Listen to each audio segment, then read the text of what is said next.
Hello viewers, আজকে একটি ছোট্ট টিপস আমি আপনাদের মাঝে শেয়ার করতে চাইছি। টিপসটি হচ্ছে, আমাদের বাড়িতে ছোট ছোট বাচ্চা তো থাকে, সদ্যজাত বাচ্চা বা 6 মাস, 1 বছর, 2 বছর।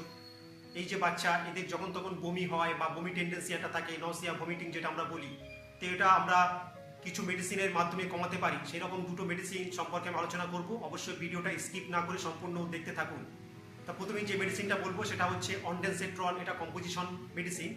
এই মেডিসিনের ব্র্যান্ড নেম হচ্ছে অনডেম বা জোফার সিরাপ হিসাবে থাকে। তো প্রথম আমি দেখাচ্ছি অনডেম সিরাপটা। এটা 5 ml 2 মিলিগ্রাম হিসাবে থাকে। তো এটা কতটা ডোজ, সেই ডোজ সম্বন্ধে আলোচনাতে আসছি। তো এটা খুব সেফলি আমরা দিতে পারি। তো এটা বাচ্চাদের 1 থেকে 2 দিন বা 3 দিন পর্যন্ত সেফলি দেওয়া যায়। মোটামুটি আমরা বলি 48 ঘন্টা পর্যন্ত আপনারা সেফলি দিতে পারেন, এবং সারাদিনে 2 থেকে 3 বার এটা দেওয়া যায়, তার বেশি অবশ্যই দেওয়া যায় না। তো যাদের ওজন 8 থেকে 15 কেজি, তাদের 2 মিলিগ্রাম হিসাবে পার ডোজে দেবেন, এবং এটা বললাম 8 থেকে 12 ঘন্টা অন্তর দেওয়া যায়।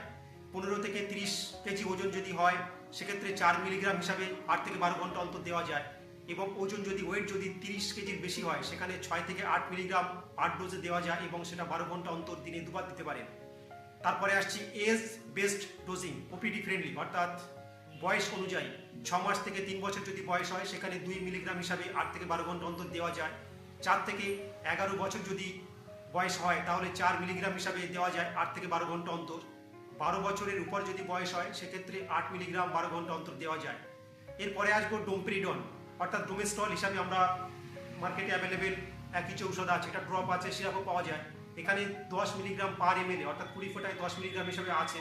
তো এটা ডোমেস্টল আপনারা বাড়িতে রাখতে পারেন। এটাও বাচ্চাদের বমিজনিত সমস্যা, গা গুলানোজনিত সমস্যা, হঠাৎ হলো, আপনি ভেবে পাচ্ছেন না কি করবেন, হাতের কাছে ডাক্তার পেলেন না, ডাক্তারের কোনো কনসালটেশনে যেতে পারলেন না, তো সেক্ষেত্রে অবশ্যই ঘরোয়া উপায় এটা ব্যবহার করতে পারেন।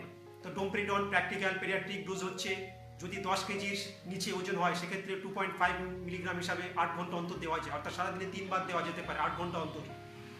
10 থেকে 20 কেজি যদি ওজন হয়, সেক্ষেত্রে 5 মিলিগ্রাম হিসাবে আপনারা 8 ঘন্টা অন্তর দিতে পারেন। 20 থেকে 30 কেজি যদি ওজন হয়, সেক্ষেত্রে 7.5 মিলিগ্রাম হিসাবে দিতে পারেন 8 থেকে 12 ঘন্টা অন্তর।